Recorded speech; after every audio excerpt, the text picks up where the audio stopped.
नमस्कार आसतु एबे देखिबा हम ब्यूरो खबर।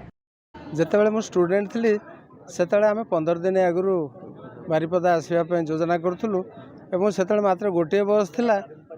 ଆମେ ସବୁ କନସେସନ୍ ଟିକେଟ୍ କରିକି ଆସୁଥିଲୁ ସେ ଷ୍ଟୁଡେଣ୍ଟ ଥିବା ସମୟରେ ଏବଂ ସେ ସମୟରେ ଯାହା ଦେଖୁଥିଲୁ ଯେଉଁ ଆଗ୍ରହ ସମସ୍ତଙ୍କର ମାନେ ସେତେବେଳେ ମୟୂରଭଞ୍ଜ ମାନେ ବାରିପଦା ନାଚୁଥାଏ।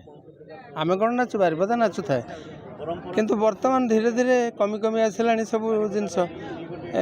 ଆଗ୍ରହଟା ହେଉଛି ବଡ଼ କଥା, ତା ସହିତ ସରକାରୀ ପ୍ରୋତ୍ସାହନ ଏଠି କ'ଣ କିଭଳି ଭାବରେ ସରକାରୀ ପ୍ରୋତ୍ସାହନ ହେଉଛି ଅବଶ୍ୟ ମୁଁ ସେ କଥା ଜାଣିନାହିଁ, ସେ କଥା କହିବାଟା ମୋର ଠିକ୍ ହେବନି। କିନ୍ତୁ ବର୍ତ୍ତମାନ ନିଶ୍ଚିତ ଭାବରେ ଆଗ ଅପେକ୍ଷା ସେ ଆଗ୍ରହ ଆଉ ସେ ଉଦ୍ଦୀପନା ସବୁ କମିଯାଇଛି। ଚାଲିଛି ଖାଲି ଆମେ ଯେମିତି ଗୋଟେ ପରମ୍ପରା ରକ୍ଷା କରିବା ପାଇଁ ବାସ୍ କରୁଛେ, ନହେଲେ ଆଗ ଭଳି ଯେଉଁ ଐତିହ୍ୟ ଥିଲା ୟାର ଆଉ ସେ ଧୀରେ ଧୀରେ କମିଗଲାଣି।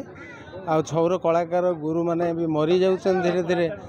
ତାଙ୍କ ପାଇଁ କ'ଣ କରୁଛନ୍ତି ସରକାର ମୁଁ ଜାଣିନାହିଁ। आम चैनल आपको पसंद आसुले दयाकोरी चैनल को लाइक और सब्सक्राइब करंतु एवं नोटिफिकेशन पाई बेल आइकन को दबाई दियंतु।